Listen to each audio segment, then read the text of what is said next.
So the clip that you've just seen is made using an update of a shader that I made, which you can download for free using the link in the description. And now I'm going to show you how you can use it.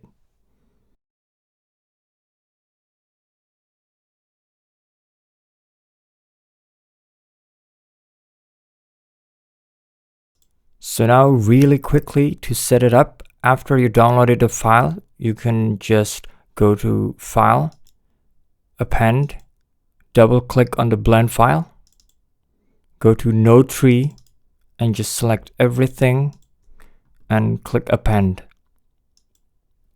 And that's it.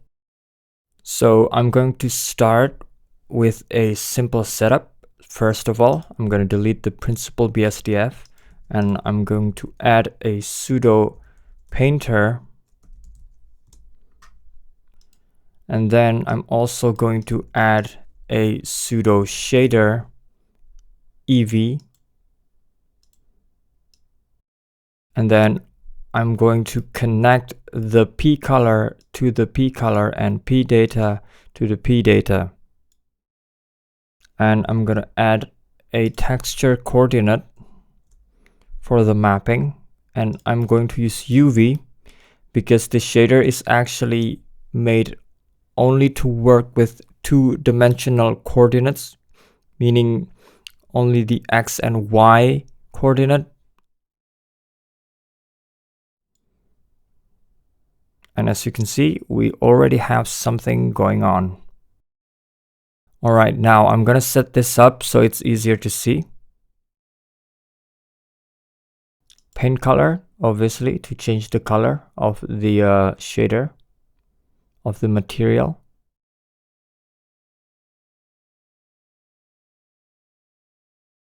And then brush size for changing the brush size.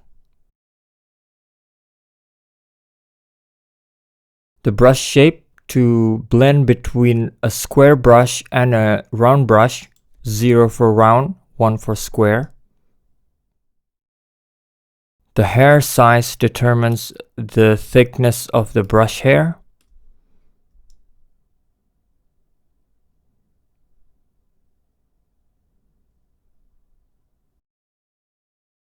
The hair clump somewhat simulates the clumping of the brush hair.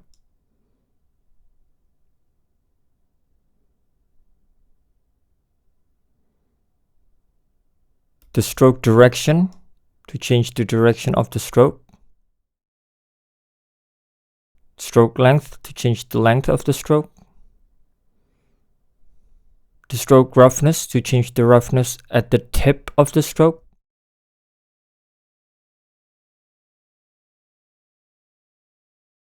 And the stroke pressure simulates doing the stroke while putting a pressure in the paintbrush. And it's basically just a roughness settings for the sides here.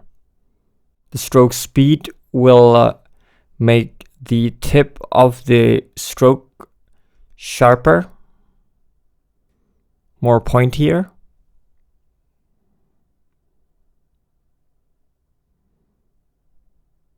And the wobble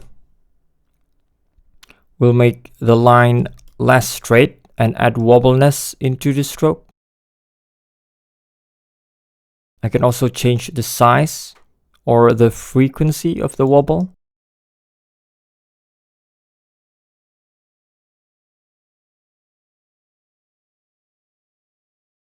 The position random when set to 0 will make the paint stroke more in a grid-like fashion.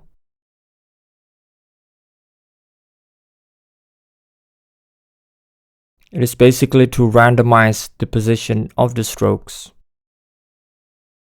Random seed is just a random seed.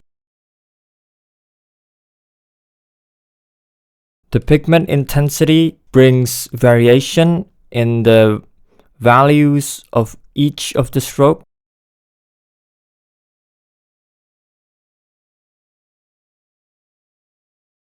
I can also increase the size.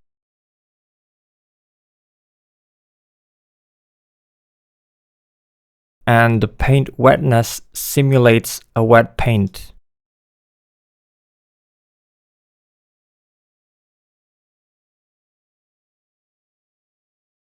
Now the paper intensity is a setting to somewhat emboss a paper texture or like a canvas texture into the brushstroke. So I'm gonna import a canvas texture into here.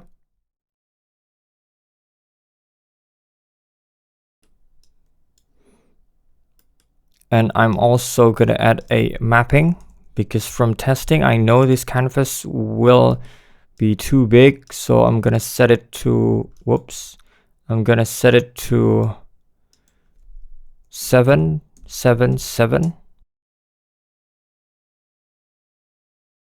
and then I'm just gonna plug in the color into the paper texture. And if I zoom in and then increase the paper intensity settings, you can see it sort of embossed the texture of the canvas into the paint stroke.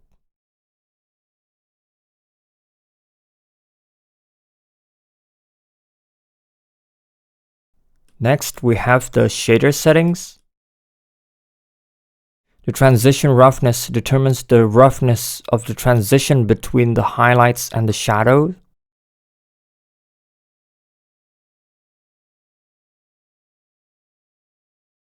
The roughness and metalness works similarly to a principal BSDF.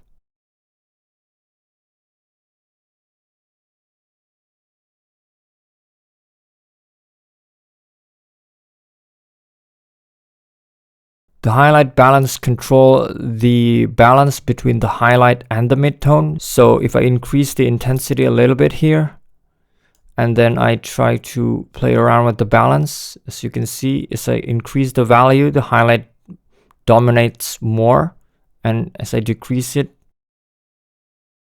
the opposite happens. And the contrast just controls the sharpness of the transition between the highlights and the midtone. And it's the same case with the shadow.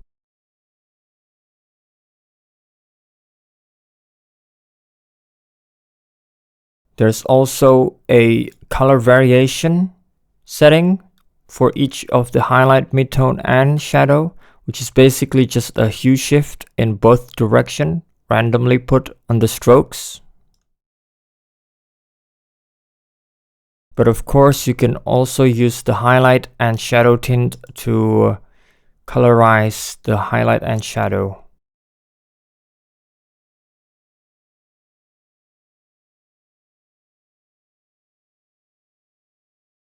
The color influence is the amount of color influence taken from the environment.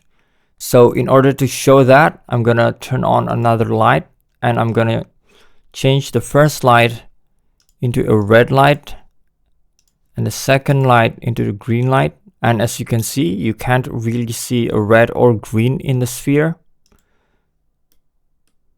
But as you turn the color influence up, you can start to see that environment influence on the sphere.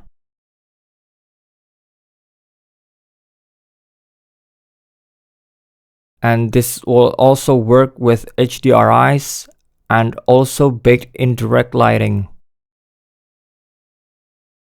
You also have a hue setting for the color influence and a saturation setting. And the alpha is basically just the transparency of the shader. And right now, it doesn't really work because we didn't change the blend mode from opaque to alpha. Something that you can also do is not to just use a straight RGB color, but use an image texture instead. So I'm just going to open this image.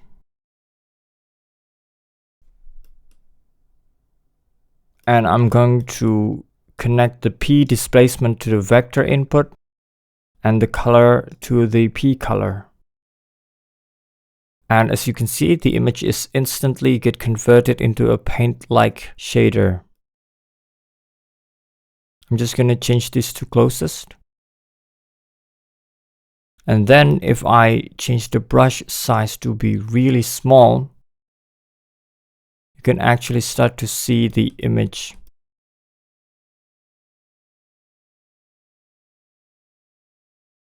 If you want to move the image, you would put a mapping node in between the image texture and the pseudo painter.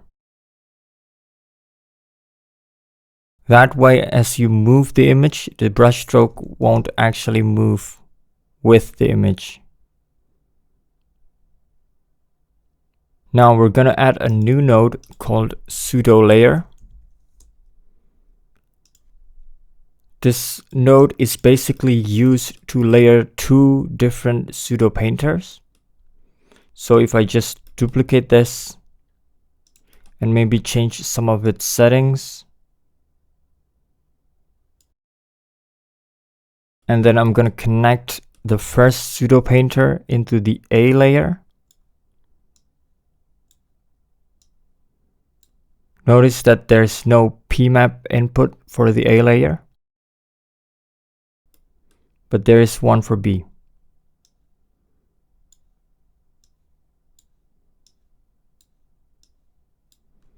And as I increase the stroke amount, you can see that it starts to put the B layer on top of the A layer.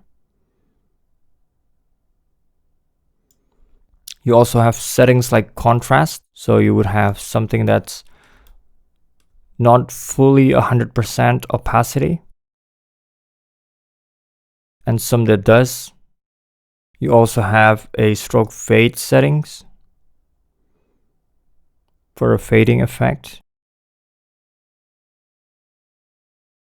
And of course a random seed, and you got two different masks, so you can use a texture to manually mask where you want the stroke to be. Next, I'm going to show you pseudo scatter, which is basically a way to put bitmaps into the shader. So I'm just gonna put a mapping into the mapping first of all, and then I'm gonna duplicate the layer, the pseudo layer, and then I'm gonna connect the first pseudo layer into the A layer of the second one, and the pseudo scatter into the B layer.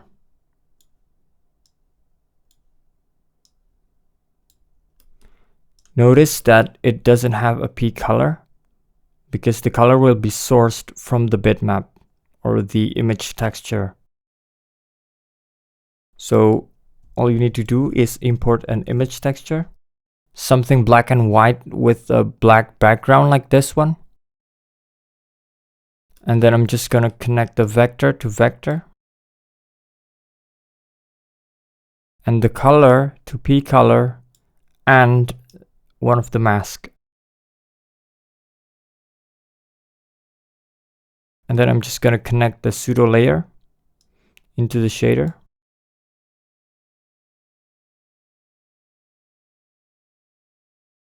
And I'm also going to change the settings on the image texture from repeat to clip and also from linear to closest.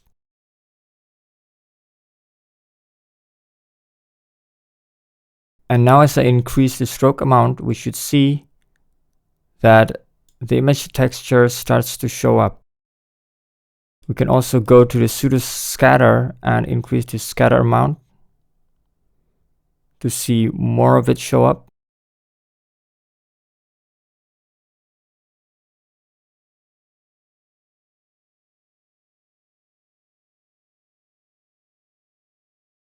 There's also some settings like size random, rotation random for each of the image texture that's scattered. And you also have edge roughness to roughen up these straight lines, straight edges here.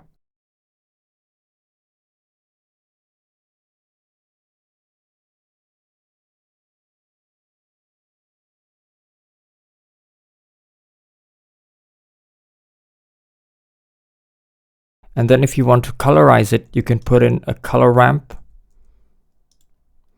in between the P color connection. And then you can just change the white color into something else.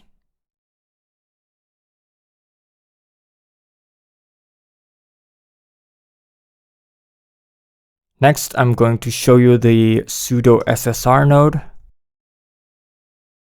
which is basically a shader that you use if you want to have a screen space reflection effect. For this, you need to go to the render settings and turn on screen space reflection with refraction turned off, and then go to the shader editor, press N again, go to options and turn on screen space refraction.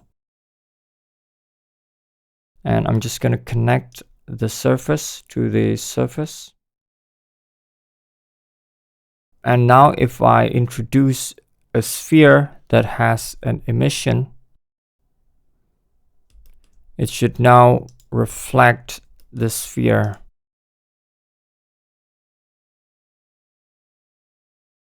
As you can see here.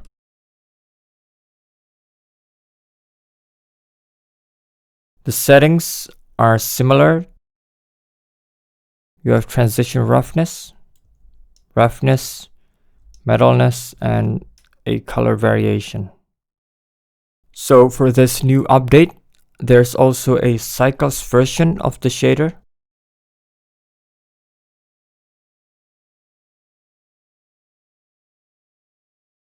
Which has similar settings to the EV one.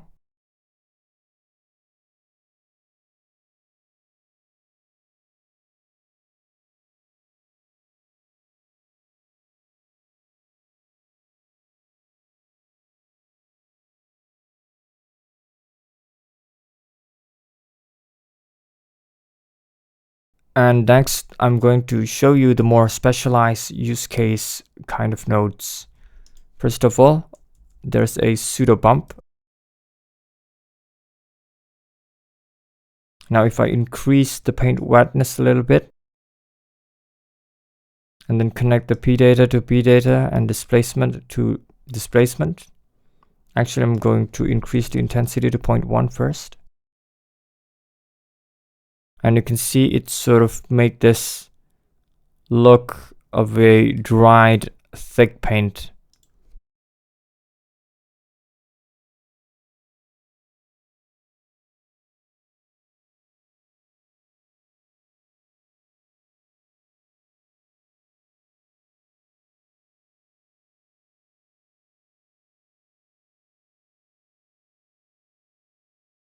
So it's basically just a bump generator. Next, we have the pseudo edge effect.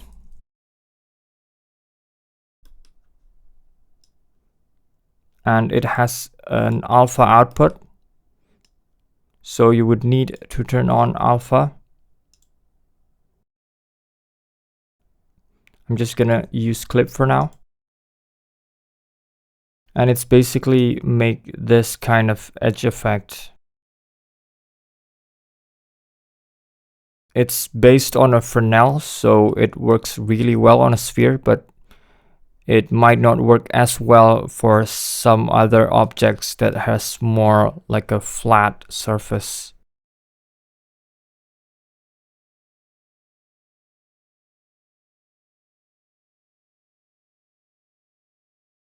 And now I'm going to show you the Pseudo Boke, which is actually the node that I use to get that effect on the clip in the beginning of the video.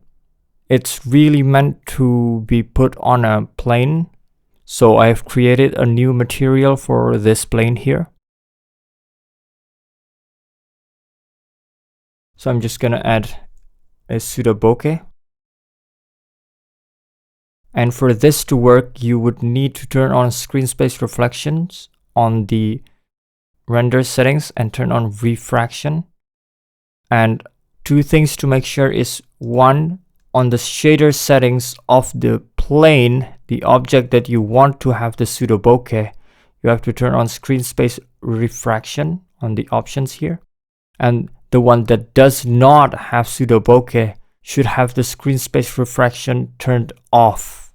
So now I'm just gonna connect the P data to the P data and connect this to the surface.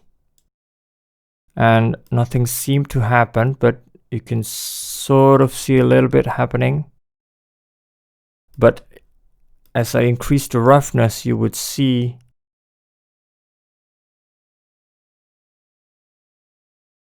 that it creates this kind of distortion effect.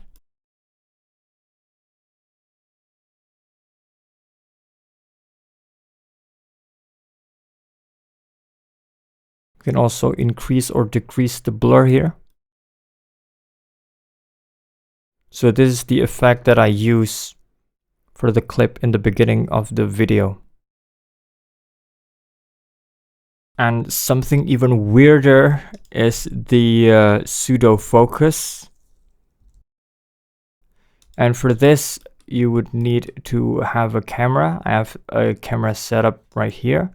So I'm just gonna go to the camera view and I'm just gonna connect the P data to the P data. And for the camera coordinate, I'm gonna extract a texture coordinate camera output. So as you can see, it's actually has an alpha output. So I'm just going to connect the alpha to the alpha. Of course, I need to turn on the alpha clip or alpha hash mode. And now what it's actually doing is sort of gradually erasing the object depending on the focus point. So if I were to set the focus point like here, and then I move the camera,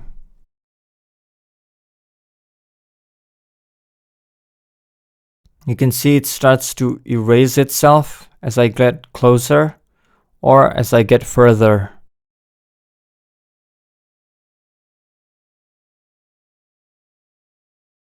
You can also change the aperture settings, so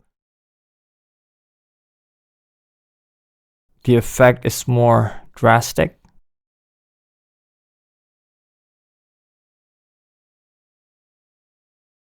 The stroke amount,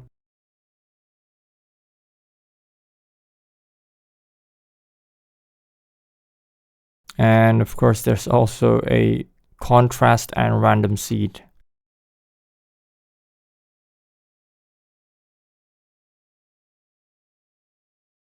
And if you wanted to lock focus on a certain object, you can just use the texture coordinate, choose the object you wanted to focus on. For example, the sphere here.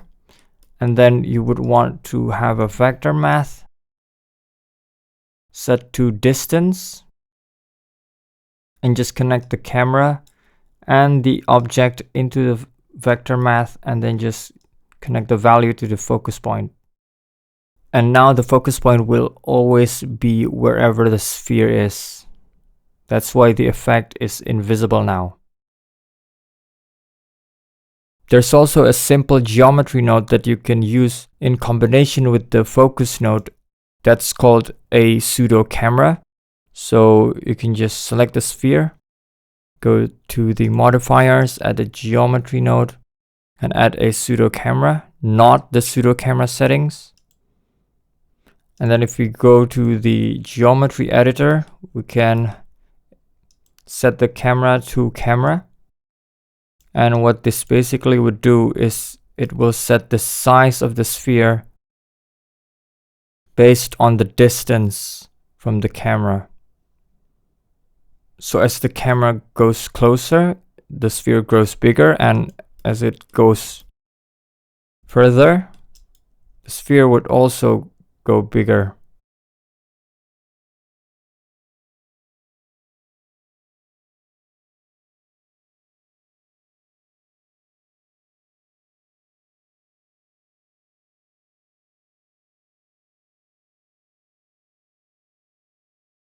So if we try to see it from the point of view of the camera, and we move the camera back and forth, we can see as it goes closer, the sphere grows bigger, but also erases itself at the same time.